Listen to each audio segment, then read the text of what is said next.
Hello and welcome to the Honey Shire. Today we're going to talk about this dress. I bought it on clearance and then I think I got more of a discount on it because it had a seam coming undone in the back. And I bought it because I thought, you know, I do sewing. I can just fix that and it'll be a fun dress.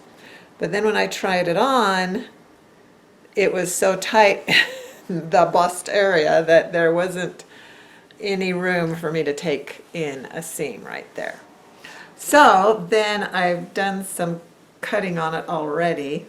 I decided I would just cut off the top part and make it a skirt because I really like it. It's a flowy yet heavy material and it's long, which I don't find things long for me very often, being 5'11".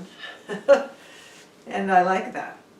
And so I want to see if I can figure this out. There are a couple of complications because there's buttons that go all the way down the front from top to all the way down to the bottom. And then on the side, there's a zipper that I'm going to encounter.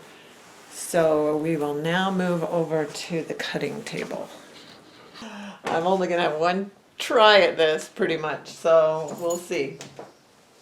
Okay, here's the long skirt part on my left side, and then here's the top part that I'm going to cut off on my right side. And here is the waist seam where they have attached the top to the bottom. This is the seam I'm going to use, this stitching line, to make an encasement for this elastic. I'm just going to do an elastic waistband. It's a 3/4 inch waistband. So just in case, I've got some wiggle room. I need to go up from this seam an inch and then another inch for the fold over, and then at least a 1/2 inch for the inside fold over, this inside of the seam. So I'm going to give myself 3 inches from this sew line. So that's where I'm going to cut. I'm going to have to do it in little cut piece sections because I can't lay this open flat. Because these buttons don't actually unbutton, they're just decorative from this waist on down. It only really unbuttons from the top, and that's why they put in the side zipper so that you could actually fit into it.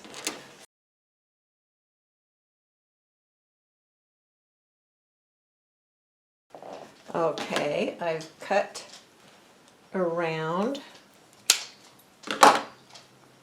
with my 3-inch allowance right here. And now, normally, if it were other material than this, I don't know, kind of rayon-y, I guess, nylon material, I would iron it. But I've melted this stuff too many times, so I'm just going to fold it and pin it. It'll take a lot of pins. And so I'll do a little edge like that. And then I'll fold it over like this with a little overhang over that seam that I'm going to follow with my sewing machine. So I will be pinning like this all the way around. Okay, it's all pinned and I've got my sewing machine ready to sew it. I'm going to follow the same stitching right along here. And hopefully this is going to work. Here we go.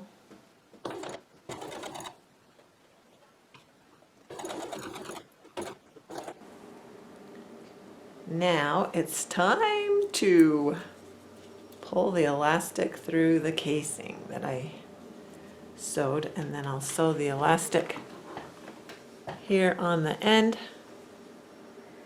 to secure it. But I have to weave it through all of this first. the elastics in, and now I'll just sew and secure the ends so the elastic will stay put.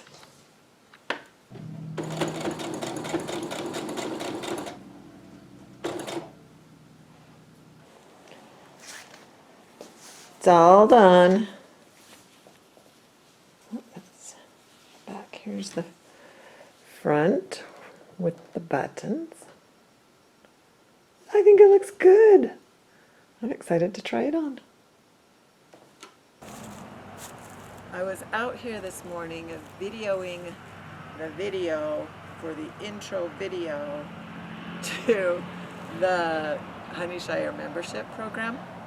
So while I had camera out here, I wanted to show you the finished skirt that we refurbished from a dress to a wearable skirt without the top that was split down the middle of the back seam. And I really like it. It turned out, and it's something that I now can and will wear. It even has a little twirl or swoosh to it.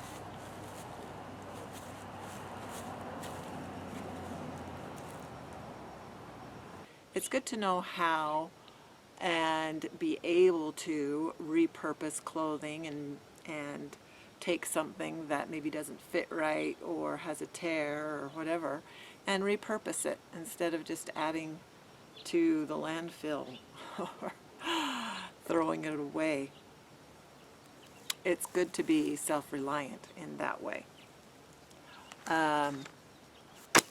Can you imagine 150 years ago somebody hearing about a walk-in closet? The concept of a walk-in closet would make them laugh out loud, that we would have that many shoes and articles of clothing that it would fill a closet the size of their bedrooms back then. At the Honey Shire, I hope that we will be able to learn things that our grannies did. It was a part of their life, or our great-grannies, in how they preserved food and grew food and how they made their clothing. Ripped and torn shirts or pants, they'd turn into quilts, or they'd braid it into a throw rug. And I'm sure that's the same way that the gnomes in the forest would live. They would go out and forage for nuts and berries and the things that they eat. And, well, in the elven forest, I'm sure there's a lot of magic, so I don't know how much they had to do, but I'm sure they had to do some. And in the Shire, I'm sure the hobbits all lived like humanity did more than 200 years ago. That's what the Honey Shire is all about. In that intro video, I showed you this wonderful book about Tasha Tudor.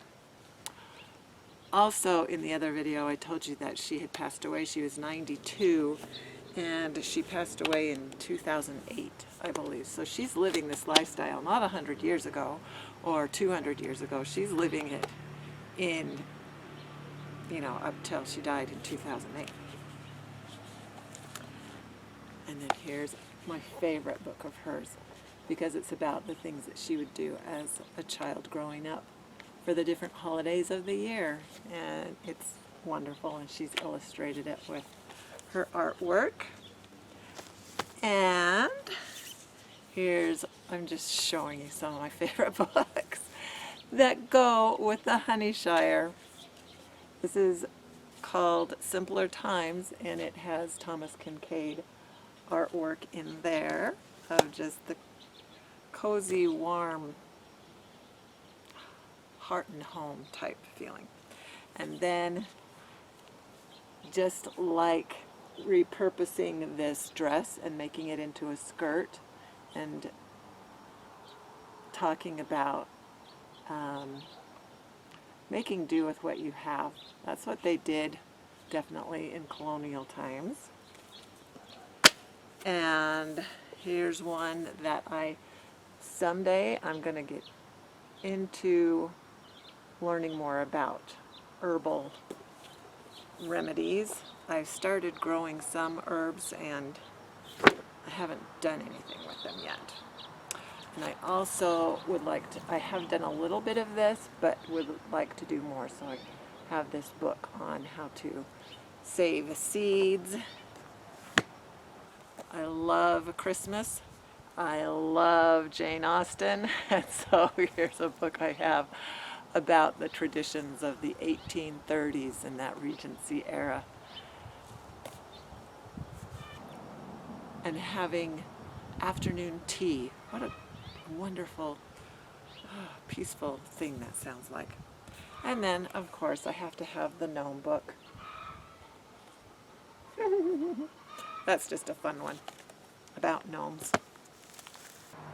In the membership program, and if you're just a regular YouTube subscriber to the Honey Shire, either one, you will see videos that we are making and crocheting things, or knitting, or even some tatting and Swedish weaving.